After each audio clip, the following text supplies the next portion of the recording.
Hello बच्चों, कैसे हैं आप। उम्मीद करता हूं कि आप एकदम चुस्त दुरुस्त और तंदुरुस्त होंगे। और मैं हूं आपका अपना विनीत कौशिक, और आप देख रहे हैं हम सब का अपना चैनल डाइवर्स फिजिक्स। तो बच्चों, आज हम कुछ इंटरेस्टिंग न्यूमेरिकल प्रॉब्लम्स करने वाले हैं, जो लास्ट हमने वीडियोस में, लास्ट लेक्चर्स में जो हमने कॉन्सेप्ट्स इकट्ठी की थी। जैसे हमने लाइन चार्ज के बहुत सारे इलेक्ट्रिक फील्ड के लिए फॉर्मूले ड्राइव किए थे, और हमने रिंग के बहुत सारे केसेस किए थे। रिंग की एक्सिस पर रिंग में अगर कोई कट है तो उसके लिए हमने एक फॉर्मूला ड्राइव किया था। और बच्चों, रिंग के आर्क, मतलब एक सर्कुलर आर्क है, चार्ज्ड सर्कुलर आर्क था, तो उस आर्क के सेंटर के लिए, सेंटर पर इलेक्ट्रिक फील्ड के लिए हमने फॉर्मूला ड्राइव किया था। उसके बाद फिर हमने बच्चों डिस्क, यूनिफॉर्मली चार्ज्ड डिस्क के एक्सियल पॉइंट पर इलेक्ट्रिक फील्ड के लिए फॉर्मूला ड्राइव किया था। और एक हॉलो हेमीस्फीयर के लिए हमने इलेक्ट्रिक फील्ड का फॉर्मूला ड्राइव किया था। तो इतना सब कुछ हम कर चुके हैं। अब जो बात आती है कि जो हमने किया है, अब उस पर हम कुछ न्यूमेरिकल प्रॉब्लम्स करेंगे कि जो हमने इकट्ठा किया है कॉन्सेप्ट, जो हमने फॉर्मूले इकट्ठे किए हैं, वो कैसे यूज होते हैं, उन पर किस तरह से प्रॉब्लम्स पूछ सकता है।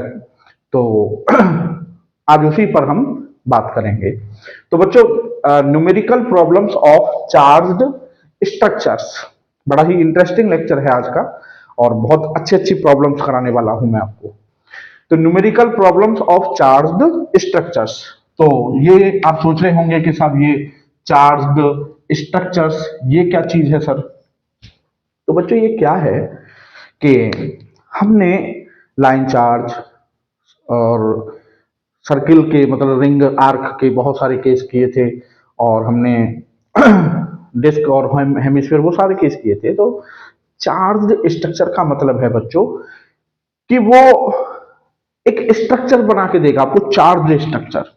ठीक है। जैसे मान लीजिए उसने आपको एक स्क्वायर दे दिया, और इस स्क्वायर पर आपका चार्ज है। ठीक है। तो वो आपसे, ये एक स्ट्रक्चर हो गई भाई, स्क्वायर एक स्ट्रक्चर है। और ये स्ट्रक्चर किससे बनी हुई है? तो स्ट्रक्चर टाइप फर्स्ट, आपके पास, आपके सामने कितने टाइप की स्ट्रक्चर आ सकती हैं, ये देखिए। Structure type one, containing line parts only, मतलब एक स्ट्रक्चर ऐसी हो सकती है जिसमें केवल लाइन ही होंगी, लाइन पार्ट्स ही होंगे, जैसे स्क्वायर। इसमें आपका कितने लाइन पार्ट्स हैं? 4, 1, 2, 3 और 4। ठीक है। आपको हो सकता है एक ट्राइंगल दे दे वो। ठीक है। ये भी एक स्ट्रक्चर है। और ये स्ट्रक्चर कितनी लाइन से बनी है? तीन तीन, 1, 2 और ये आपका 3। ठीक है बच्चों। तो इस तरह से एक टाइप ऑफ स्ट्रक्चर हो गया कि एक ऐसी स्ट्रक्चर देगा, चार्ज्ड स्ट्रक्चर, कि जिसमें केवल लाइन पार्ट्स ही होंगे। ठीक है। Like example square, triangle. ठीक। अब structure type two, structure type two. तो स्ट्रक्चर टाइप टू कैसी हो सकती है? Containing circular parts only, containing circular parts only. तो जो सर्कुलर पार्ट्स, मतलब जैसे रिंग है, आर्क है, तो केवल उनके पार्ट्स हों। जैसे मान लो उसने कहा कि साहब एक ये रिंग है, क्वार्टर रिंग है, तो या हाफ रिंग है, और इसका क्वार्टर पार्ट पॉजिटिवली चार्ज है, और क्वार्टर पार्ट आपका, जैसे हाफ रिंग है, हाफ रिंग में हाफ पार्ट पॉजिटिवली चार्ज है और हाफ पार्ट नेगेटिवली चार्ज है, और कहेगा कि इस रिंग के सेंटर पर इलेक्ट्रिक फील्ड बताइए। तो इस स्ट्रक्चर में दो पार्ट हैं, इस स्ट्रक्चर में दो पार्ट हैं। एक सर्किल का क्वार्टर पार्ट पॉजिटिवली चार्ज है, और एक सर्किल का क्वार्टर पार्ट नेगेटिवली चार्ज है। ठीक है बच्चों। ठीक है। और भी सर्किल, सर्कुलर रिंग हो सकती है, मान लो। एक रिंग हो सकती है, दो रिंग हो सकती हैं। ठीक है। दो आर्क, अलग अलग दो आर्क हो सकते हैं, दो आर्क अलग अलग प्लेन में हो सकते हैं। मींस स्ट्रक्चर ऐसी होगी जिसमें केवल सर्कुलर पार्ट्स ही हों। तो ऐसे स्ट्रक्चर को बोलते हैं हम containing, structure containing circular parts only. Last structure type third हो सकती है बच्चों, लीनियर और सर्कुलर पार्ट्स का कॉम्बिनेशन। मतलब उस स्ट्रक्चर में कुछ पार्ट्स लीनियर भी होंगे और कुछ पार्ट्स आपके सर्कुलर भी होंगे। फॉर एग्जांपल जैसे मान लीजिए आपको एक स्ट्रक्चर ऐसी यू शेप में स्ट्रक्चर दे दी आपको, ठीक है, तो इसमें वन एक स्ट्रेट पार्ट है, टू एक स्ट्रेट पार्ट है मीन्स लाइन, और ये जो आपका है ये क्या है आपका सेमी सर्किल है, तो ये क्या हो गया आपका सर्कुलर पार्ट हो गया। तो ये एक ऐसी स्ट्रक्चर है जिसमें लाइन भी है, मतलब स्ट्रेट पार्ट्स भी हैं और सर्कुलर पार्ट्स भी हैं। ठीक है बच्चों, ऐसी स्ट्रक्चर हो सकती है इस तरह से। ठीक है, तो ये आपका स्ट्रेट पार्ट हो गया वन, एक ये स्ट्रेट पार्ट हो गया लाइन, और एक आपका ये सर्कुलर पार्ट हो गया थ्री। ठीक है, तो मैं समझता हूं बच्चों कि आपको ये जो स्ट्रक्चर का जो मसला है ये आपका क्लियर हो गया होगा कि सर किस स्ट्रक्चर की बात कर रहे हैं। तो बच्चों आपको ये डिफरेंट डिफरेंट स्ट्रक्चर वो दे सकता है और आपसे कहेगा कि एक गिवन पॉइंट पर कि इस पॉइंट पर अब नेट इलेक्ट्रिक फील्ड बताइए।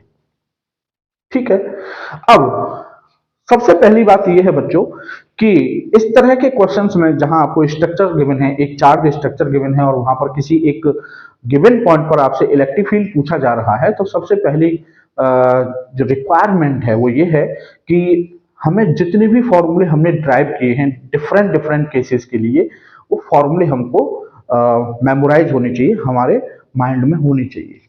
ठीक है, अगर ऐसा है तो फिर ये समझिए कि बहुत ही इंटरेस्टिंग खेल होने वाला है, फिर तो कोई दिक्कत है ही नहीं। अगर हमें सारे फॉर्मूले याद हैं, हमारे माइंड में हैं, तो फिर ये चुटकियों का खेल है। ठीक है, अब बच्चों हम इसी को स्टार्ट करने जा रहे हैं, तो one by one structure type one लेंगे, फिर स्ट्रक्चर टाइप टू लेंगे और फिर स्ट्रक्चर टाइप थ्री लेंगे। तो अब बच्चों जैसे मैं सबसे पहले लेने वाला हूं स्ट्रक्चर टाइप वन, जिसमें आपके केवल लाइन पार्ट होंगे, और हमें लाइन पार्ट्स के जो रॉड के और वायर के जितने केसेस थे इलेक्ट्रिक फील्ड के फॉर्मूले के, हमको वो पता होने चाहिए। तो मैंने आपके सामने कुछ लिख रखे हैं जो हम ऑलरेडी इनको ड्राइव कर चुके हैं, और अगर कोई बच्चा आप में से ऐसा देख रहा है कि उसको ये फॉर्मूला का आइडिया नहीं है, तो आप हमारी लास्ट की 3 वीडियोस देख सकते हैं, उनमें हमने इन सारे फॉर्मूलों को, सारे केसेस को अच्छे से ड्राइव किया है। ठीक है, तो जैसे बच्चों ये एक लाइन है, इसकी एक्सिस पर इलेक्ट्रिक फील्ड का फॉर्मूला हमको ये पता होना चाहिए, ये हम ऑलरेडी ड्राइव कर चुके हैं। ठीक है, तो Q upon 4πε0L 1/r minus 1/r plus L. ठीक है, दूसरा केस था हमारा, ये मैंने आपके सामने वो केसेस लिखे हैं जो most of the times use होंगे। ठीक है, एट इक्वेटोरियल पॉइंट, ये लाइन है और इस लाइन के इक्वेटोरियल, ये कोई पॉइंट है इक्वेटोरियल, और इस पॉइंट पर हमें इलेक्ट्रिक फील्ड के लिए फॉर्मूला पता होना चाहिए 2Q अपॉन 4πε0L r। ठीक है, हर टर्म का हमको मीनिंग पता होना चाहिए। Q चार्ज है, L लेंथ है टोटल रॉड की, ठीक है, और R इक्वेटोरियल मतलब सेंटर से, सपोज ये सेंटर है O, तो सेंटर से उस पॉइंट की डिस्टेंस है जिस पॉइंट पर हमको इलेक्ट्रिक फील्ड कैलकुलेट करना है, दिस R। ठीक है, and sine theta, sine theta way theta, जो ध्यान एक एक चीज को ध्यान से देखना है बच्चों, क्योंकि वो क्वेश्चन में आपको फंसाएगा और हमको फंसना नहीं है। ठीक है, तो ये जो थीटा किसके साथ मेजर किया गया है, जो एक जो परपेंडिकुलर बाइसेक्टर है, रिमेंबर ये परपेंडिकुलर बाइसेक्टर हो गया रॉड पर, और ये हो गई सब आपकी एंड पॉइंट्स, जो एंड पॉइंट और पॉइंट को लाइन मिला रही है, उन दोनों के बीच का एंगल है ये थीटा, तो साइन थीटा। ठीक है, तो ये फॉर्मूला हमको याद होना चाहिए, ये क्यू के टर्म्स में है, मींस चार्ज के टर्म्स में। हो सकता है क्वेश्चन में लैम्डा दे रखी हो, तो लैम्डा के टर्म्स में यहाँ क्यू की जगह लैम्डा एल रख देंगे, तो एल से एल कैंसिल आउट हो जाएगा, तो 2 lambda upon 4πε0r sign theta. ठीक है, ये केस आपका बहुत यूज होगा बच्चों कि वायर इनफाइनाइटली लॉन्ग वायर है, वायर इनफाइनाइटली लॉन्ग है और जो पॉइंट है वो एक पॉइंट के नियर है, तो ये वायर इनफाइनाइटली लॉन्ग है, डॉट डॉट डॉट ये माइनस इन्फिनिटी को जा रहा है, और इसके इस एंड के नियर एक पॉइंट है पी जो आर डिस्टेंस पर है। तो इस पॉइंट पर आपके इलेक्ट्रिक फील्ड के दो कंपोनेंट होंगे, एक रॉड के या कहिए वायर के पैरेलल होगा और दूसरा वायर के परपेंडिकुलर होगा। तो वायर के परपेंडिकुलर तो ये हो गया ई परपेंडिकुलर, ठीक है, और इसकी वैल्यू होती है लैम्डा अपॉन 4πε0r। ठीक है, दूसरा पैरेलल, वायर की लेंथ के पैरेलल। अब बच्चों यहां पर आपको कंफ्यूजन होगा कई बार, क्योंकि पैरेलल तो आपका नीचे भी है, पैरेलल आपका नीचे भी है और पैरेलल आपका ऊपर भी है, तो कई बार बच्चों आपको ये कंफ्यूजन होगा, मैं यहीं पर क्लियर किए दे रहा हूं। तो आप सोच रहे होंगे सर हम हमें कैसे पता चलेगा कि पैरेलल ऊपर की तरफ लेना है या पैरेलल नीचे की तरफ लेना है? तो बहुत मस्त आपको ट्रिक दिए दे रहा हूं। जिधर वायर इन्फिनिटी की तरफ जा रहा हो, मतलब इन्फिनिटी नीचे की तरफ जा रहा है ना, तो जो पैरेलल वाला कंपोनेंट होता है वायर के पैरेलल, वो इन्फिनिटी से दूर की तरफ होगा। इन्फिनिटी से दूर की तरफ मतलब इन्फिनिटी को किधर जा रहा है, नीचे की तरफ, तो नीचे मतलब अपवर्ड डायरेक्शन में होगा। अगर सपोज करो ये पॉइंट होता है आपका यहां पर, ठीक है, और वायर जा रहा होता ऊपर की तरफ इन्फिनिटी, तो परपेंडिकुलर तो ये हो ही गया। अब जो पैरेलल जो कंपोनेंट होता वो किधर होता, डाउनवर्ड। मैं समझता हूं आप समझ गए होंगे। और ये आप याद रखना बच्चों, क्योंकि ये जो चीज है ये आपको कई जगह परेशान करेगी कि यार ऊपर लूं या नीचे लूं। ठीक है, तो आपको सोचना नहीं है। इन्फिनिट जिधर इन्फिनिटी की तरफ वायर जा रहा है, पैरेलल कंपोनेंट उसके जस्ट अपोजिट होगा। ठीक है। अब साहब ये सारे केसेस अगर मैं याद रखता हूं, मुझे पता है कि ये फॉर्मूले क्या क्या हैं, तो समझिए कि ये सारे केसेस जो मैंने आपके एग्जांपल्स दिए हैं स्ट्रक्चर के, ये बहुत इजी होने वाले हैं। तो बच्चों अब हम वन बाय वन स्ट्रक्चर्स लेते हैं और क्वेश्चंस करते हैं। तो बच्चों क्वेश्चन है ये प्रॉब्लम वन, बहुत ही इजी प्रॉब्लम है। ये एक स्क्वायर फ्रेम है और इस स्क्वायर ये जो स्क्वायर फ्रेम है ये चार रॉड से बना हुआ है। एक रॉड की charge density linear charge density lambda है, दूसरे की 2 लैम्डा है, तीसरे की -3 लैम्डा है और फोर्थ की 4 लैम्डा है। ठीक है। क्वेश्चन है find electric field at centre due to this frame. अब स्क्वायर है तो स्क्वायर का सेंटर होता है बच्चों जहां स्क्वायर के डायगोनल्स एक दूसरे को इंटरसेक्ट करते हैं। ठीक है, दैट पॉइंट इज सेंटर। ठीक है, भावनाओं को समझो। ये आपका इस पॉइंट पर दोनों डायगोनल इंटरसेक्ट कर रहे हैं, ये पॉइंट हमने मान लिया ओ। तो बच्चों इस तरह की स्ट्रक्चर्स की प्रॉब्लम को सॉल्व करने का सबसे स्ट्रेट फॉरवर्ड वे है कि वो आप काउंट कीजिए कि उस स्ट्रक्चर में कितने वो स्ट्रक्चर कितने पार्ट से मिलकर बनी हुई है। ठीक है, तो जैसे ये जो आपकी स्ट्रक्चर है ये कितने पार्ट से बनी हुई है, 4, 1, 2, 3 और ये आपका 4। ठीक है, तो ये चार पार्ट्स हैं, मतलब इसमें चार फाइनाइट लेंथ के रॉड हैं, चार फाइनाइट लेंथ के वायर हैं जिनसे ये फ्रेम बना हुआ है। अब बच्चों सिंपल प्रोसेस है, कितने चार्ज हैं हमारे पास, कितनी रॉड है हमारे पास, 4। ठीक है, प्रिंसिपल ऑफ सुपरपोजिशन कहता है कि पहले एक का इलेक्ट्रिक फील्ड पता कीजिए विद डायरेक्शन, फिर दूसरे का पता कीजिए, तीसरे का पता कीजिए, चौथे का पता कीजिए, फिर उन सब का हमको वेक्टर सम पता कर लेना है। तो बच्चों ये है पॉजिटिवली चार्ज। अब देखो परपेंडिकुलर बाइसेक्टर का केस हो गया ये, तो आप देख रहे होंगे कि ये एक फाइनाइट लेंथ का वायर है और जो पॉइंट है जिस पॉइंट पर हम इलेक्ट्रिक फील्ड निकाल रहे हैं वो इस रॉड के वो इस वायर के परपेंडिकुलर बाइसेक्टर बोले तो इक्वेटोरियल पर है। तो अब हमें इक्वेटोरियल का फॉर्मूला डायरेक्ट पता होना चाहिए। तो इक्वेटोरियल पर इलेक्ट्रिक फील्ड के लिए फॉर्मूला है, क्योंकि लैम्डा दे रखी है तो हम लैम्डा लैम्डा वाला फॉर्मूला लेंगे। अगर सपोज हमें रॉड्स पर चार्ज गिवन होता तो हम चार्ज वाला फॉर्मूला लेते। ठीक है, तो 2 lambda upon 4 pi epsilon not R sine theta. अब थीटा किसके साथ मेजर होता है, थीटा मेजर होता है परपेंडिकुलर बाइसेक्टर के साथ, जो एंड पॉइंट को और पॉइंट को जिस पॉइंट पर हम इलेक्ट्रिक फील्ड निकाल रहे हैं वो लाइन और परपेंडिकुलर बाइसेक्टर के बीच जो एंगल है वो है आपका थीटा है। तो पहले हम फॉर्मूला ये लिखते हैं। तो वन के लिए E1, ठीक है बच्चों, तो E1 इक्वल टू हो जाएगा आपका 2 λ1 upon 4 pi epsilon not are. तो बच्चों आर क्या हो जाएगी, यहां से आर ये है ना, तो आर हो जाएगी आपकी L/2। तो यहां पर हम लिख देंगे L/2। ठीक है, आर की जगह, और इनटू साइन थीटा, तो साइन थीटा। और बच्चों ये थीटा देखो, ये 45 ये 45, ठीक है 90 हो गया, तो ये आपका 45 और ये आपका 45, तो थीटा हो गया यहाँ पर 45, तो साइन 45। ठीक है बच्चों, अब डायरेक्शन देखना है क्योंकि ये पॉजिटिवली चार्ज है, तो डायरेक्शन क्या होती है, परपेंडिकुलर टू द रॉड। तो ये आपकी ये रॉड है, सपोज सपोज सपोज ये मैंने ये ले लिया, तो ये आपका आर और आर हो जाएगी L/2, ये एंगल 45, ये एंगल 45।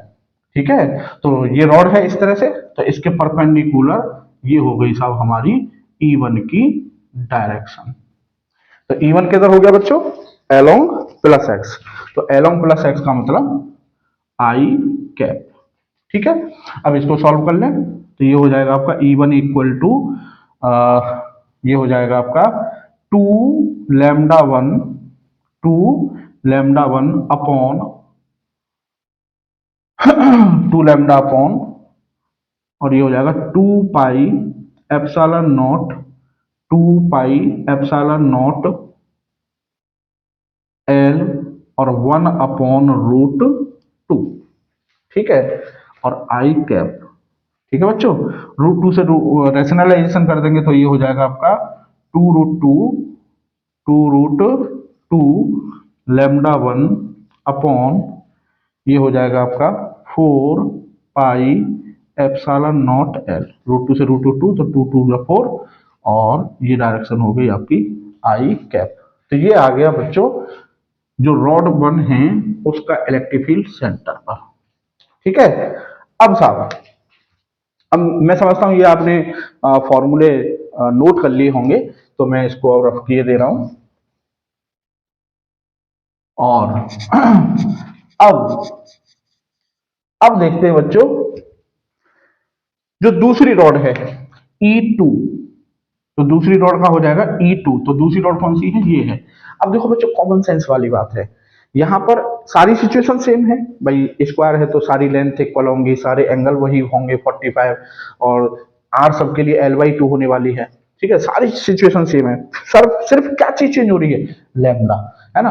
और आप यहाँ फॉर्मूले से देखें, इस फॉर्मूले के according E is directly proportional to lambda. Clear, तो लैम्डा अगर 2 टाइम्स हो जाएगी तो इलेक्ट्रिक फील्ड भी 2 टाइम्स हो जाएगा।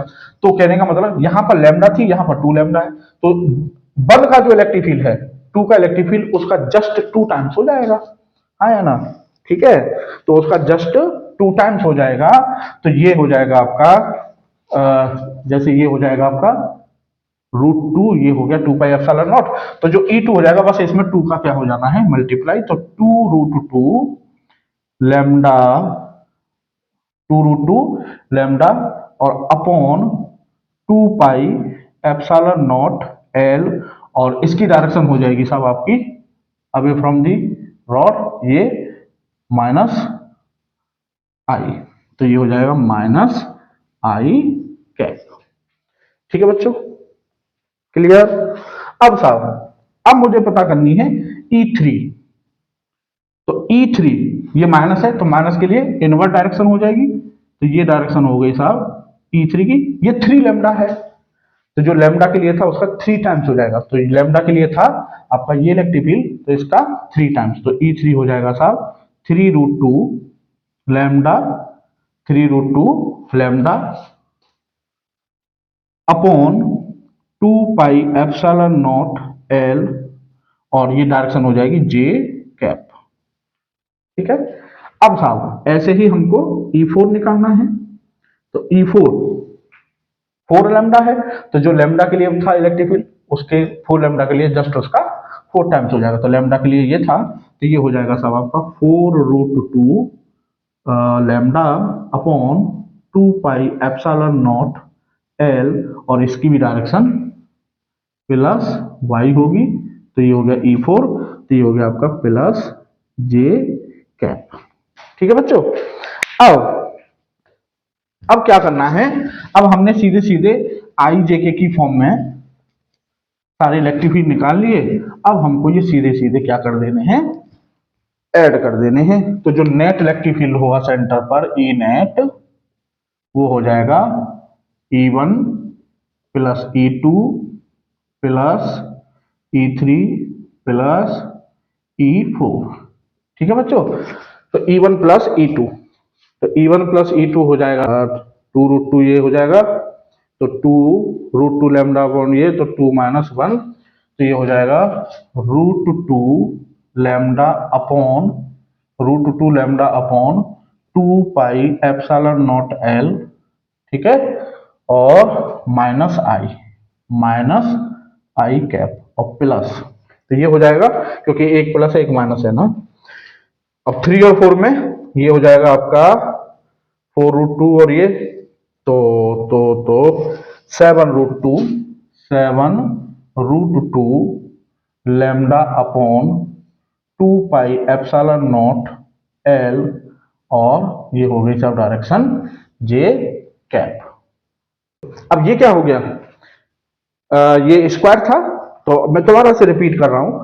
प्रोसीजर क्या है, किसी स्ट्रक्चर में जितने पार्ट्स हैं सबको काउंट कीजिए कि 1 2 3 4, ठीक है, कर लीजिए साहब। उसके बाद फिर जितने भी पार्ट्स हैं उन सबका इंडिविजुअली इलेक्ट्रिक फील्ड कैलकुलेट कीजिए। जैसे मैंने यहाँ पे 4 पार्ट्स थे, 4 रॉड्स थी, तो चारों का पहले केस आइडेंटिफाई किया कि भाई ये तो इक्वेटोरियल पर आ रहा है सबके लिए पॉइंट, तो मेरे को इक्वेटोरियल वाला फॉर्मूला याद होना चाहिए था, तो मैंने वो फॉर्मूला अप्लाई करके E1 E2 E3 E4 निकाल लिए, और आईजेके के टर्म्स में निकाले थे मैंने, तो उनको सिंपली मैंने क्या कर दिया, ऐड।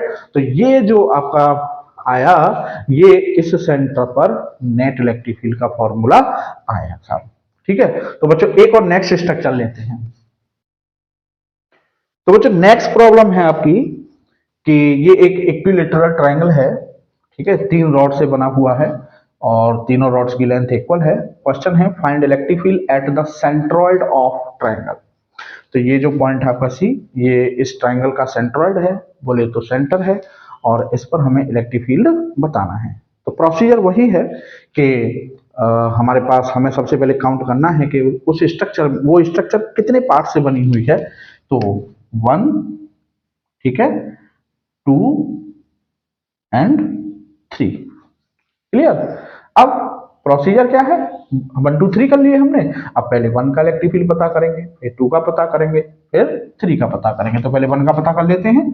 तो ये आपका फाइनाइट लेंथ का वायर हो गया, और आप देख रहे होंगे पॉइंट इक्विलेटरल पॉइंट पर है, ठीक है, क्योंकि इक्विलेटरल ट्राइंगल है, तो ये एल टोटल लेंथ एल है, ठीक है, तो ये L/2 और ये आपका L/2। तो जो पॉइंट सी है, जो सेंटर है, वो किस पर लाई कर रहा है, इक्वेटोरियल पॉइंट पर, ठीक है। तो पहले आप वायर के एंड पॉइंट्स मिला दिए साहब आपने, ठीक है, पॉइंट से ये हो गया साहब। अब ये आपका एंगल 30 डिग्री, ये एंगल आपका 30 डिग्री, ठीक है, और ये एंगल आपका 60, और ये एंगल आपका 60, ठीक है बच्चों। अब साहब इलेक्ट्रिक फील्ड किधर होगा इसका, इसका इलेक्ट्रिक फील्ड होगा आपका जो है, ये इसकी जो चार्ज डेंसिटी है, ये आपका लैम्डा, और ये आपका लैम्डा, और ये इसकी जो चार्ज डेंसिटी है, 1 की जो चार्ज डेंसिटी है वो है माइनस लैम्डा, ठीक है। तो माइनस लैम्डा माइनस चार्ज है, तो टूवर्ड्स द चार्ज, ये हो गई साहब डायरेक्शन किसकी, E1 की, ठीक है बच्चों।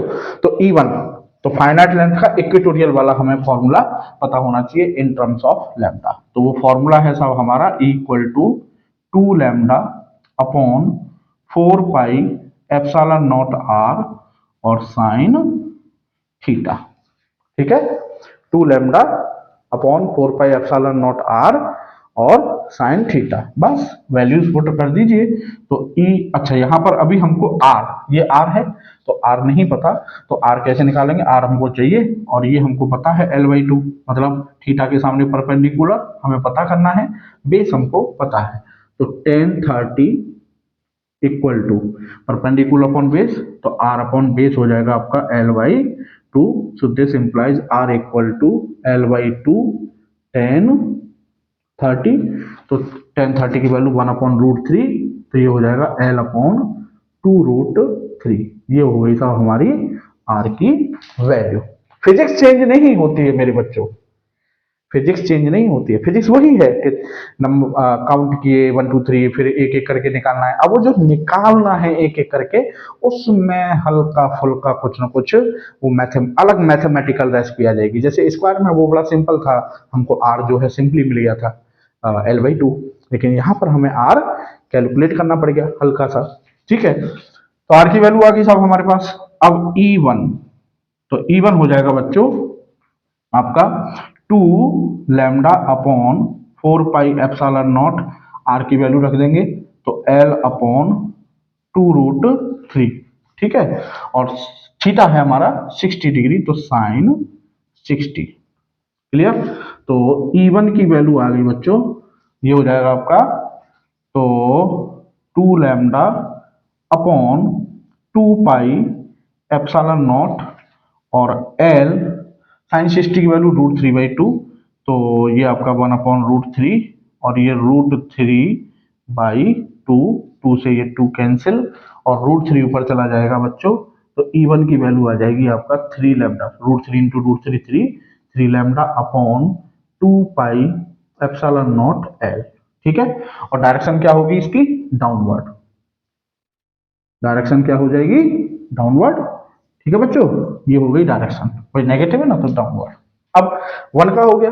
अब बच्चों सिमिलरली अब हमें 2 का निकालना है, तो 2 के लिए भी सिचुएशन वही है, सेम सिचुएशन है, सेम लेंथ है, सेम आर होगी, सब कुछ सेम होगा, एंगल भी 60 होगा, तो कहने का मतलब E2 भी इतना ही आएगा, बस डायरेक्शन देखनी है, E2 भी इतना ही आएगा मैग्नीट्यूड में, तो इसके लिए ये हो गई आर E2 के लिए, तो इसकी E2 की डायरेक्शन हो जाएगी साहब बच्चों ये हो गई साहब E2 की डायरेक्शन, ठीक है बच्चों।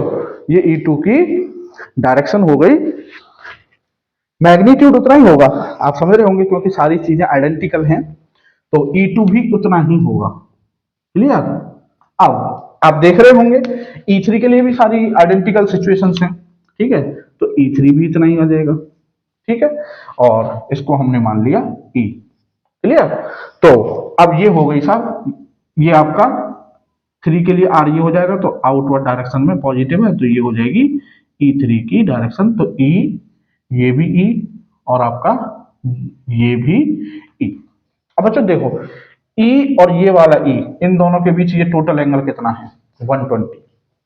बच्चों आपको ध्यान होगा, मैंने आपको एक वीडियो में, एक लेक्चर में आपको ये जानकारी दी थी लॉ ऑफ पैरेललोग्राम में, कि अगर दो वेक्टर इक्वल हैं मैग्नीट्यूड में, अगर दो वेक्टर इक्वल हैं मैग्नीट्यूड में और उनके बीच एंगल 120 है, तो उनका रिजल्टेंट भी उतना ही आता है। मतलब अगर E और E, इन दोनों के बीच एंगल 120 है, इन दोनों का अगर हम रिजल्टेंट निकालेंगे तो वो भी E ही आएगा, तो इन दोनों का रिजल्टेंट E और इन दोनों का रिजल्टेंट क्या आया, E, ठीक है बच्चों। अब ये E और ये E दोनों पैरेलल हो गए, तो जो नेट इलेक्ट्रिक फील्ड होगा सेंट्रॉइड पर, E net will be equal to 2E, ठीक है। अब 2 और into E 3 lambda upon 2 pi epsilon naught L, 2 pi epsilon naught L, और ये हो जाएगा आपका 6 lambda upon 2 pi epsilon naught L, और डायरेक्शन हो जाएगी नेट इलेक्ट्रिक फील्ड की downward, E plus E downward, ठीक है। तो एक बच्चों ये जो है केस ये हो गया, तो मैं समझता हूं कि लाइन चार्ज का जो स्ट्रक्चर है, लाइन का जो स्ट्रक्चर है वो आपके बैठ रहा होगा कुछ ना कुछ समझ में, ठीक है। तो नेक्स्ट सवाल करते हैं। तो बच्चों प्रॉब्लम 3 है, ये आपको एक यू शेप की स्ट्रक्चर दे रखी है, और तीनों इसमें 3 पार्ट्स हैं, आप समझ रहे होंगे, 1 2 और 3, ठीक है। और तीनों पार्ट्स के लिए ये जो पॉइंट है आपका, सपोज ये पॉइंट मैंने ले लिया O, तो वो कह रहा है पॉइंट O पर नेट इलेक्ट्रिक फील्ड बताना है, ठीक है। अब देखो बच्चों, ये यहां से ये R, ये R, ठीक है, तो कहने का मतलब तीनों ही फाइनाइट वायर हैं, पहली बात तो ये भी फाइनाइट है, ये भी फाइनाइट है, और ये वाला भी फाइनाइट है, तो तीनों के लिए जो पॉइंट है भाई, इससे भी, इससे R डिस्टेंस पर है, इससे R डिस्टेंस हो गई है, ठीक है, ये डिस्टेंस भी कितनी है R, ठीक है। तो इक्वेटोरियल पॉइंट पर है, तो इसके लिए 1 के लिए जो इलेक्ट्रिक फील्ड आएगा इक्वेटोरियल पर पॉजिटिव है, तो पॉजिटिव के लिए आउटवर्ड, तो ये हो जाएगा डायरेक्शन इलेक्ट्रिक फील्ड की E1, ठीक है। 2 के लिए आउटवर्ड इधर हो जाएगा अवे फ्रॉम दी चार्ज, क्योंकि पॉजिटिव चार्ज है, तो ये हो जाएगी आपकी डायरेक्शन E2 की, क्योंकि सारी चीजें आइडेंटिकल हैं, सेम लेंथ है दोनों की, ठीक है, पॉइंट की डिस्टेंस सेम है, ठीक है। तो फॉर्मूला है 2 lambda upon 4 pi epsilon naught R sine theta, तो सारी सिचुएशन सेम है, तो इट मींस E1 और E2 दोनों इक्वल होंगे, तो दो इक्वल एंड अपोजिट वेक्टर एक दूसरे को कैंसिल आउट कर देते हैं, तो E1 और E2 का तो रिजल्टेंट जीरो। अब बचा कौन सा, थर्ड। तो थर्ड के लिए इक्वेटोरियल पॉइंट हो गया ये, और इस पर इलेक्ट्रिक फील्ड आएगा आपका डाउनवर्ड डायरेक्शन में, ठीक है, क्योंकि ये पॉजिटिव है तो अभी फ्रॉम दी चार्ज होगा इलेक्ट्रिक फील्ड। अब E3 निकालना है, तो इक्वेटोरियल के लिए फॉर्मूला होता है 2 lambda upon 4 pi epsilon not R sine theta, ठीक है। अब बच्चों मैंने अभी आपको जब फॉर्मूले समझा रहा था तो आपने गौर किया होगा, मैंने आपको एक बात बताई थी कि इस फॉर्मूले में जो थीटा है वो परपेंडिकुलर बाई सेक्टर जो डाला जाता है वायर पर, ये उसके साथ मेजर किया जाता है। कहने का मतलब ये थीटा ये वाला है, जबकि क्वेश्चन में आपको थीटा दे रखा है ये, ठीक है। तो अगर ये एंगल थीटा है तो ये एंगल आप समझ जाएंगे कितना होगा भाई, ये टोटल एंगल हो गया 90 और ये एंगल थीटा है तो 90 में से थीटा निकाल देंगे तो 90 माइनस थीटा, सही है। मैंने आपको कहा था ना कि फॉर्मूले में हर चीज का आपको मीनिंग पता होगा तभी आप सही सही आंसर निकाल पाएंगे। तो यहाँ आप क्या करते, आप थीटा रख देते, सवाल गड़बड़ा जाता और ऑप्शन में थीटा मिलता आपको, और आप सामने जैसे ही थीटा होता तो आप खुश होकर उस पर टिक लगा देते, ठीक है। तो थीटा यहाँ पर हमें थीटा नहीं है, क्या रखना है 90 माइनस थीटा। तो E3 equal to 2 lambda upon 4 pi epsilon not R और साइन 90 माइनस थीटा। अब साइन 90 माइनस थीटा हम जानते हैं बच्चों, E3 equal to 2 lambda upon 4 pi epsilon not R और ये हो जाएगा आपका कॉस थीटा, ठीक है बच्चों। तो ये हो गया साहब आपका पॉइंट ऊपर नेट इलेक्ट्रिक फील्ड का फॉर्मूला। अब बच्चों आगे बढ़ते हैं। तो बच्चों नेक्स्ट क्वेश्चन है आपका, ये क्वेश्चन आपका पीएमटी में आ चुका है, और क्वेश्चन है कि ये दो इन्फाइनाइटली लॉन्ग वायर हैं और इसकी लीनियर चार्ज डेंसिटी लैम्डा 1 है और इसकी लीनियर चार्ज डेंसिटी लैम्डा 2 है, और इन दोनों के बीच जो डिस्टेंस है वो r है। क्वेश्चन था कि the force per unit length, the force per unit length on either wire will be, मतलब इन दोनों के बीच एक फोर्स लग रहा होगा और वो इंट्रैक्शन, वो जो अट्रैक्शन या रिपल्सन, रिपल्सन जो है वो इन दोनों की पर यूनिट लेंथ पर कितना लग रहा था, लग रहा है, ये हमको बताना है, ठीक है। तो बच्चों अब सिंपल सी कॉन्सेप्ट है, सिंपल सी कॉन्सेप्ट है। मैंने आपको फील्ड की कॉन्सेप्ट अगर याद हो तो हमने फील्ड की कॉन्सेप्ट पर डिटेल में बात की थी, तो मैंने आपको वहां पर एक पॉइंट दिया था इलेक्ट्रोस्टैटिक्स का, एक बहुत ही अच्छा लॉजिक दिया था कि एक चार्ज होगा, उस चार्ज के अराउंड इलेक्ट्रिक फील्ड होगा, और उस इलेक्ट्रिक फील्ड में अगर कोई दूसरा चार्ज आएगा तो वो फोर्स एक्सपीरियंस करेगा। That is the key point of electrostatics. तो ऐसे इसको अब इस पर अप्लाई करें, ये एक लाइन चार्ज है तो लाइन चार्ज के अराउंड इलेक्ट्रिक फील्ड होगा, इसके इलेक्ट्रिक फील्ड में ये चार्ज रखा हुआ है तो इस पर फोर्स एक्सपीरियंस होगा, ठीक है ना। तो हम क्या पता करेंगे कि ये इस वायर पर कितना इलेक्ट्रिक फील्ड प्रोड्यूस कर रहा है। तो इनफाइनाइटली लॉन्ग वायर के लिए इलेक्ट्रिक फील्ड का फॉर्मूला हम जानते हैं, तो ये मान लेते हैं वायर 1 है और ये वायर 2 है, तो E1 का इलेक्ट्रिक फील्ड हो जाएगा lambda 1 upon 2 pi epsilon not are, ठीक है, lambda 1 upon 2 pi epsilon not R, इतना इलेक्ट्रिक फील्ड प्रोड्यूस करेगा ये आर डिस्टेंस पर। अब इस इलेक्ट्रिक फील्ड में लैम्डा 2 वायर रखा हुआ है, तो मान लेते हैं इसकी एल लेंथ ले लेते हैं हम, ठीक है, इसकी एल लेंथ ले लेते हैं कि एल लेंथ जो पर फोर्स लग रहा है, तो F2 किस पर लगेगा 2 पर, तो F इक्वल टू होता है बच्चों Q इंटू E। अब Q कौन से Q पर लग रहा है फोर्स, लैम्डा 2 पर, तो Q2, और कौन सा E कौन सा है जो फोर्स लगा रहा है, कौन सा फील्ड लगा रहा है E1, तो ये हो गया E1 बस। तो F2 इक्वल टू, अब Q होता है लैम्डा इंटू एल, तो ये हो जाएगा लैम्डा 2 इंटू एल, और E1 की वैल्यू रख देंगे तो lambda 1 upon 2 pi epsilon not are, ठीक है। और एज पर क्वेश्चन हमसे पूछा गया force per unit length, L length पर नहीं पूछा गया, हमसे पूछा गया फोर्स पर यूनिट लेंथ, तो या तो इस एल को 1 मीटर रख दो, है ना, तो वही ज्यादा बेटर है कि इस एल को अगर हम 1 मीटर रख दें क्योंकि पर यूनिट लेंथ की बात हो रही है। तो F2 इक्वल टू आ जाएगा बच्चों lambda 1 lambda 2 upon 2 pi epsilon not are, ठीक है। तो इसको हम ऐसे लिख सकते हैं 2 lambda 1 lambda 2 upon 4 pi epsilon not R, और 1/4 पाई एप्सिलॉन नॉट हमने के ले रखा है, तो ये हो जाएगा के 2 λ1 λ2 अपॉन आर। ये आपका हो गया फॉर्मूला। तो ऑप्शन 2 के 2 λ 2 अपॉन आर, तो ऑप्शन बी इज राइट। ठीक है, तो बच्चों आगे बढ़ते हैं। तो बच्चों अब है structure type 2 containing circular parts only, जिसमें केवल रिंग, आर्क, केवल इनकी बात होनी है। तो बहुत सिंपल क्वेश्चन लिया है मैंने, डायरेक्ट फॉर्मूला बेस्ड कह सकते हैं।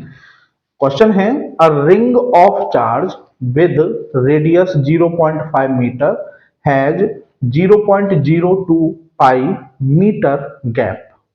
ठीक है, तो आप समझ गए होंगे, गैप वाला केस है, कट वाला केस है, मींस ये वाला केस है। ठीक है, if the ring carries a charge of +1 coulomb the electric field at the centre is. ठीक है, तो एक रिंग में कट वाला केस है, और रिंग में कट वाले केस के लिए हमारे पास डायरेक्ट फॉर्मूला है। तो बस वैल्यूज पुट करनी है बच्चों हमको। तो E इज इक्वल टू के 1/4 पाई एप्सिलॉन नॉट, तो उसकी डायरेक्ट हमने वैल्यू रख दी 9 × 10⁻⁹। क्यू हमको गिवन है डायरेक्ट रिंग पर +1 कूलम, तो 1 × W, जो गैप है, जो कट है, उसकी विड्थ हमको गिवन है 0.002 पाई, तो 0.002 पाई, और अपॉन में आपका 2 पाई, और आर हो गई रिंग की रेडियस, और वो हमको गिवन है 0.5 मीटर, तो ये हो जाएगी 0.5 क्यूब। ठीक है, पाई से पाई कैंसिल हो जाएगा, 2 से ये कैंसिल हो गया, तो ये हो गया आपका 9 × 10⁹ इंटू 0.001, और अपॉन में बच्चों ये हो जाएगा आपका 0.125, तो ये आपका 0.125, तो ये आपका कैंसिल हो गया। ठीक है ना, तो बच्चों ये हो जाएगा आपका 9 × 10⁶ और इंटू 1000 लिख सकता हूँ मैं इसको, और अपॉन में 125, तो ये हो गया आपका 8, तो 72 × 10⁶, और ये हो जाएगा आपका 7.2 × 10⁷ newton per coulomb. Option B is right.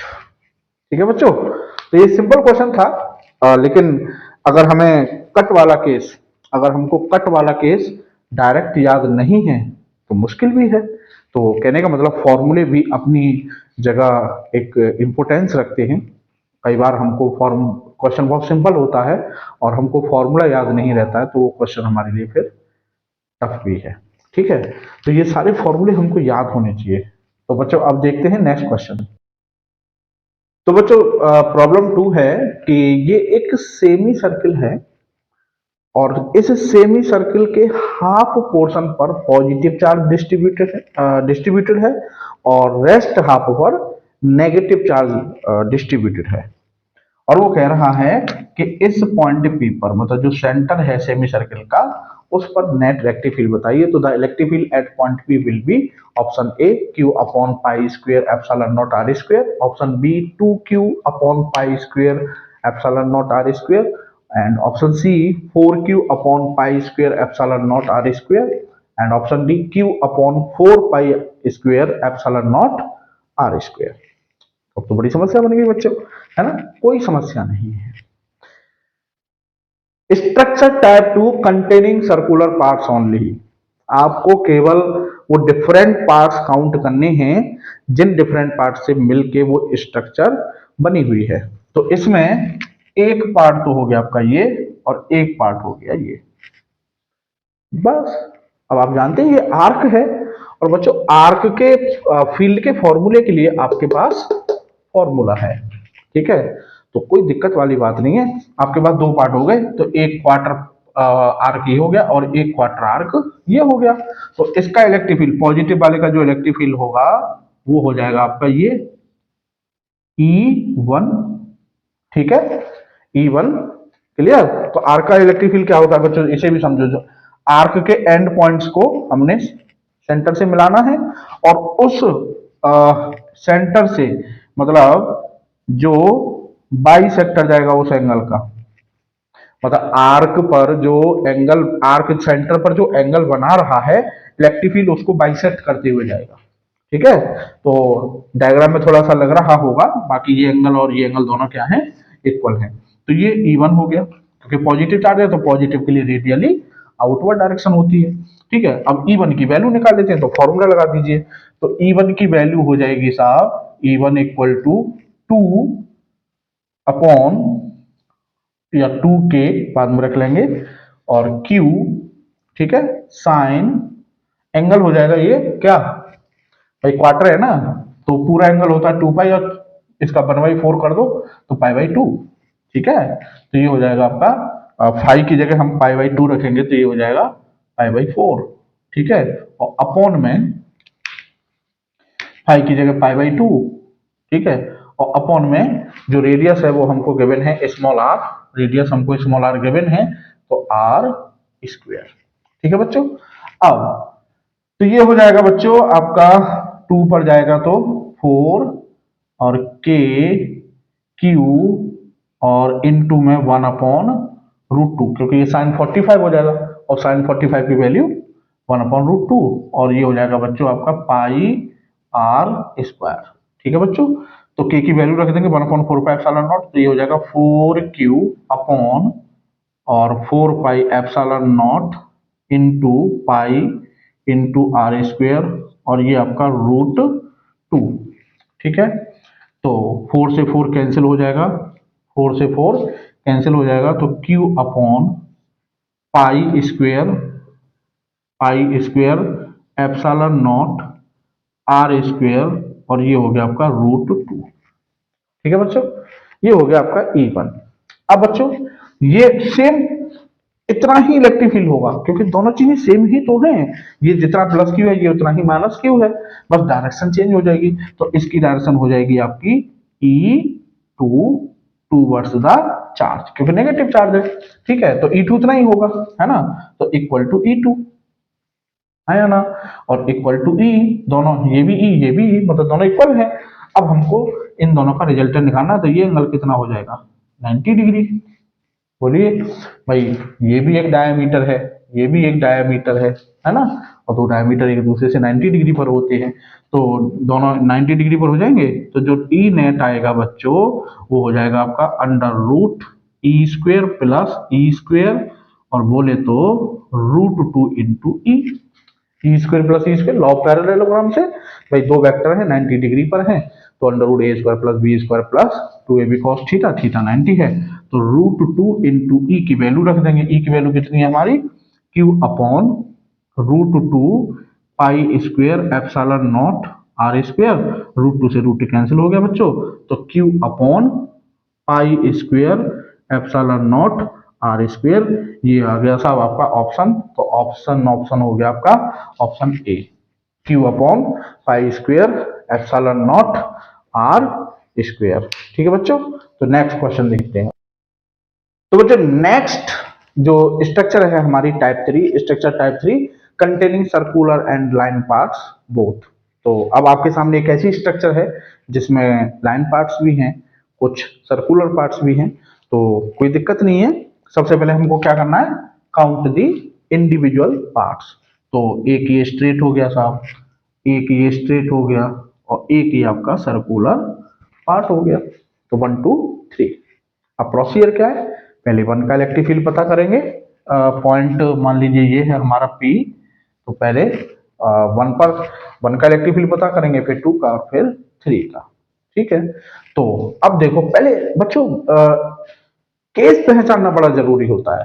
अगर हमने केस आइडेंटिफाई कर लिया तो प्रॉब्लम सॉल्व हो गई। तो ये केस कौन सा है, अगर वायर का केस देखें तो देखिए इधर आपका इनफाइनाइटली लॉन्ग वायर है ये, और जो पॉइंट, जिस पॉइंट पर हमें इलेक्ट्रिक फील्ड निकालना है वो एक पॉइंट के एक एंड के नियर है, इस वाले एंड के नियर है। तो कौन सा वाला केस हो गया, wire is infinitely long and point P lies near one and.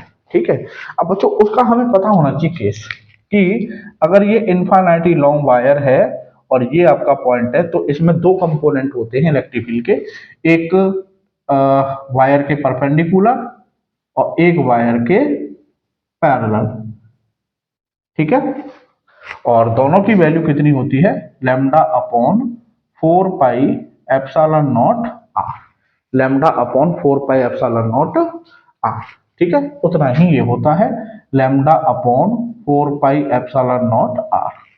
ठीक है, अब बच्चों वन का पता करेंगे इलेक्ट्रिक फील्ड। तो वन का इलेक्ट्रिक फील्ड हो जाएगा इस पॉइंट पर। तो देखिए सबसे पहला कौन सा हमें पता करना है, परपेंडिकुलर वाला। ठीक है, तो वन के परपेंडिकुलर इलेक्ट्रिक फील्ड हो जाएगा ये। तो ये हो गया साहब हमारा E1, E1। ठीक है, और E1 का कौन सा वाला E1, E1 बोले तो आपका पैरेलल, सॉरी E1 बोले तो परपेंडिकुलर वायर के। और ये कितना होगा साहब आपका, E1 बोले तो lambda upon 4 pi epsilon not R, और किस डायरेक्शन में, प्लस एक्स, तो आई कैप। ठीक है बच्चों, अब दूसरा कौन सा वाला चाहिए, पैरेलल। अब बच्चों आप समझ गए होंगे, मैंने आपको भी जो बताया था कि कभी कभी दिक्कत हो जाती है कि पैरेलल वाला किधर लेना है। तो जैसे ये आपका वायर है, अब पैरेलल ऊपर लूं मैं या नीचे लूं, तो मैंने आपको क्या बताया था, ऑलवेज वायर जिधर इन्फिनिटी को जा रहा है उसके जस्ट अपोजिट लेना है पैरेलल वाला। तो पैरेलल जो कंपोनेंट होगा इसका वायर के पैरेलल डाउनवर्ड डायरेक्शन में होगा। तो ये हो जाएगा आपका E1 पैरेलल, और ये हो जाएगा lambda upon 4 pi epsilon not R और माइनस जे कैप। ठीक है, वन का हो गया इलेक्ट्रिक फील्ड। अब ऐसे ही टू का, तो बच्चों टू के परपेंडिकुलर, तो टू के, ये टू वायर है आपका ऐसे एक्स के लॉन्ग, तो इसके परपेंडिकुलर जो कंपोनेंट होगा वो ये होगा। तो E2 और परपेंडिकुलर कंपोनेंट हो जाएगा lambda upon 4 pi epsilon not R, और कौन सी डायरेक्शन में है, वाई डायरेक्शन में है, तो जे कैप। ठीक है, अब कौन सा कंपोनेंट चाहिए हमें, वायर के पैरेलल। तो वायर इन्फिनिटी को किधर जा रहा है, इधर जा रहा है, तो पैरेलल कंपोनेंट किधर होगा, उसके जस्ट अपोजिट इधर। तो ये हो जाएगा E2 का पैरेलल कंपोनेंट, E2 पैरेलल। ठीक है, और वो हो जाएगा आपका lambda upon 4 pi epsilon not R, और डायरेक्शन हो जाएगी माइनस आई कैप।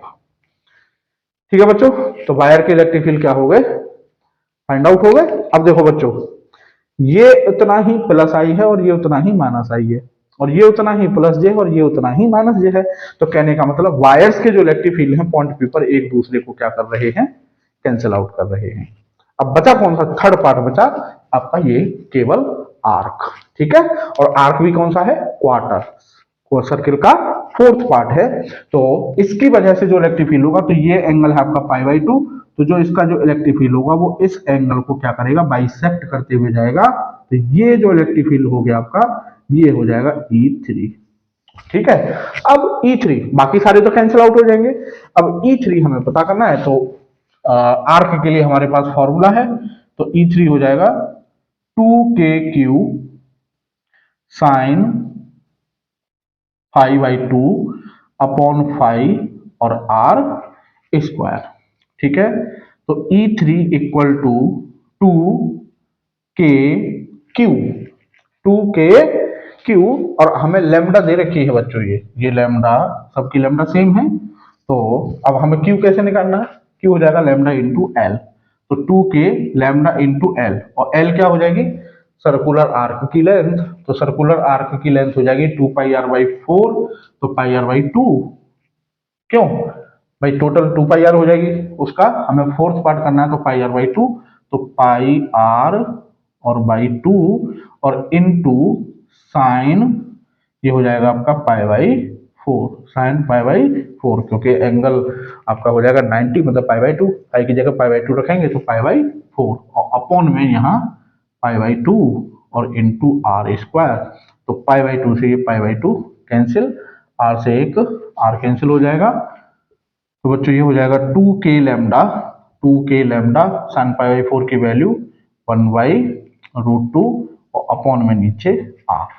ठीक है, तो ये हो जाएगा बच्चों आपका 2/4 pi epsilon naught, 2/4 pi epsilon naught lambda R, और नीचे √2 का मल्टीप्लाई कर देंगे, रूट टू से ऊपर नीचे रेशनलाइजेशन करेंगे तो 2 lambda upon 4 pi epsilon not R और इंटू 2 से 2 कैंसिल आउट हो जाएगा ये, तो ये हो जाएगा √2 lambda upon 4 pi epsilon not R. ये हो गया आपका net electric field at point P. तो आगे देखते हैं बच्चों। तो बच्चों नेक्स्ट जो प्रॉब्लम है वो ये है, आपका यू शेप का एक वायर है और इसमें मान लीजिए ये पॉइंट है आपका ओ, इस पर हमको नेट इलेक्ट्रिक फील्ड पूछा जा रहा है। तो स्ट्रक्चर में दोनों पार्ट्स हैं, कुछ पार्ट्स लीनियर भी हैं और कुछ पार्ट्स सर्कुलर भी हैं। तो सबसे पहले डिफरेंट जितने भी पार्ट्स हैं डिफरेंट सबको काउंट कर लेते हैं। तो ये हो गया आपका 1, ये हो गया आपका 2 और ये हो गया आपका 3। अब नेक्स्ट स्टेप क्या है, 1 2 3 के इंडिविजुअली पॉइंट पर नेट इलेक्ट्रिक फील्ड पता करेंगे। तो वायर 1 के लिए कौन सा केस हो गया, वायर इनफाइनाइटली लॉन्ग है और जो पॉइंट है वो आपका एक एंड के नियर है। ठीक है, तो दो कंपोनेंट होंगे, एक वायर 1 के परपेंडिकुलर होगा, ठीक है, वायर 1 के परपेंडिकुलर होगा कितना, लैम्डा, इसको हम बोल देते हैं E1 परपेंडिकुलर। तो ये हो जाएगा कितना, lambda upon 4 pi epsilon not R और डायरेक्शन हो गई आई कैप। ठीक है बच्चों, और दूसरा जो कंपोनेंट होगा इसका पैरेलल, और क्या किधर होगा भाई, इनफाइनाइट को ऊपर जा रहा है ना, तो जो पैरेलल कंपोनेंट है वो इनफाइनाइट के जस्ट अपोजिट मतलब डाउनवर्ड डायरेक्शन में होगा। तो ये हो जाएगा बच्चों E1 पैरेलल और ये कितना हो जाएगा, lambda upon 4 pi epsilon not R और माइनस जे कैप। ठीक है, अब 2 का पता करेंगे। तो 2 के परपेंडिकुलर जो कंपोनेंट आएगा वो इधर आएगा, तो E2 परपेंडिकुलर और ये कितना होगा, lambda upon 4 pi epsilon not R और डायरेक्शन माइनस आई कैप। ठीक है, और इसके पैरेलल जो कंपोनेंट होगा वायर के, तो इन्फिनिटी को इधर जा रहा है तो पैरेलल डाउनवर्ड डायरेक्शन में, तो ये हो जाएगा E2 पैरेलल। ठीक है, और E2 पैरेलल कितना होगा बच्चों, E2 पैरेलल जो है वो भी कितना होगा, वो भी इतना ही होगा। सही है, अब बच्चों आप ध्यान से देखिए, E1 और E2 के जो परपेंडिकुलर कंपोनेंट हैं, ये lambda upon 4 pi epsilon not R I cap और ये lambda upon 4 pi epsilon not R minus I cap, दोनों एक दूसरे को कैंसिल आउट कर देंगे, ये हो गया। ठीक है, अब E1 पैरेलल और E2 पैरेलल दोनों इक्वल हैं, दोनों क्या हो रहे हैं, ऐड हो रहे हैं। ठीक है, तो E2 parallel equal to E1 parallel, both are equal, suppose E, तो जो नेट इलेक्ट्रिक फील्ड होगा सपोज E डैश, वो हो जाएगा आपका E2 parallel plus E1 parallel. ठीक है, E1 पैरेलल और दोनों इक्वल E के हैं तो 2E, और E की वैल्यू कितनी है बच्चों, lambda upon 4 pi epsilon not are. ठीक है, अब बचा थर्ड पार्ट क्या है हमारा, सेमी सर्किल। तो थर्ड पार्ट सेमी सर्किल है तो इसका इलेक्ट्रिक फील्ड हो गया ये हो गया E3। ठीक है बच्चों, ये आपका इन दोनों का नेट आ गया, इन दोनों का नेट आ गया, ये इधर, ये हो गया आपका E डैश। ठीक है, और E डैश कितना है, 2 lambda upon 4 pi epsilon not are, तो या कहिए lambda upon 2 pi epsilon not are. ठीक है बच्चों, अब हमें निकालना है सेमी सर्किल का। तो सेमी सर्किल के लिए हमें किसका फॉर्मूला पता होना चाहिए, आर्क का। तो E इक्वल टू होता है 2KQ sign 5/2 upon 5R square. तो बच्चों ये हो जाएगा आपका 2 अपॉन 4 पाई एप्सिलॉन नॉट के की वैल्यू रख दी, और Q हो जाएगा लैम्डा L तो पाई R, तो पाई R। ठीक है, और इनटू साइन 5/2 तो साइन 90 साइन 5/2, चलिए डायरेक्ट नहीं कर रहा, अपॉन 5/2 हो जाएगा पाई सॉरी, और इनटू R स्क्वायर। तो पाई से पाई कैंसिल, R से एक R कैंसिल। ठीक, तो ये हो जाएगा आपका साइन 90 की वैल्यू 1, तो 2 lambda upon 4 pi epsilon naught R, तो ये आ गया आपका lambda upon 2 pi epsilon naught R, ये आ गया। ठीक है, तो lambda upon 2 pi epsilon naught R ये किधर है, lambda upon 2 pi epsilon not R, lambda upon 2 pi epsilon not R, ये हो गया अपवर्ड। और इतना ही electric field lambda upon 2 pi epsilon not R E dash downward direction में है। तो जितना ऊपर है उतना ही नीचे है, तो net electric field at point O will be equal to 0। ठीक है बच्चों। तो बच्चों ये कुछ मैंने आपको स्ट्रक्चर्स से रिलेटेड क्वेश्चंस बताए थे कि इस तरह के अगर स्ट्रक्चर्स के ऊपर क्वेश्चंस आते हैं तो how to deal with that type of questions. तो बहुत सिंपल वे है कि, और ऐसा नहीं है, यही है, ऐसी स्ट्रक्चर बना के दे देगा कि आप प्लेन्स में ही फंस जाएंगे कि यार कौन से प्लेन में है, इसकी डायरेक्शन क्या होगी। ठीक है, तो उन सारे क्वेश्चंस को हम, सब तरह के सारे क्वेश्चंस को करेंगे, लेकिन अभी थोड़ा सा हम आगे बढ़ेंगे। और जब हम इलेक्ट्रोस्टैटिक्स का एंड करेंगे तो इलेक्ट्रोस्टैटिक्स के एंड में हम एक अच्छी खासी लेंथी वीडियो बनाएंगे, और उस वीडियो में तगड़े तगड़े जितने भी क्वेश्चंस हो सकते हैं हर टाइप के, करीब करीब हम अच्छे अच्छे 25-30 क्वेश्चंस उसमें उठाएंगे और उस वीडियो में हम करेंगे। और आगे इसके बाद अब हम नेक्स्ट जो टॉपिक उठाएंगे वो हमारा चलेगा इलेक्ट्रिक डाइपोल। तो आप फिजिक्स पढ़ते रहिए, आनंद लेते रहिए, मिलते हैं नेक्स्ट लेक्चर में। तब तक के लिए जय हिंद,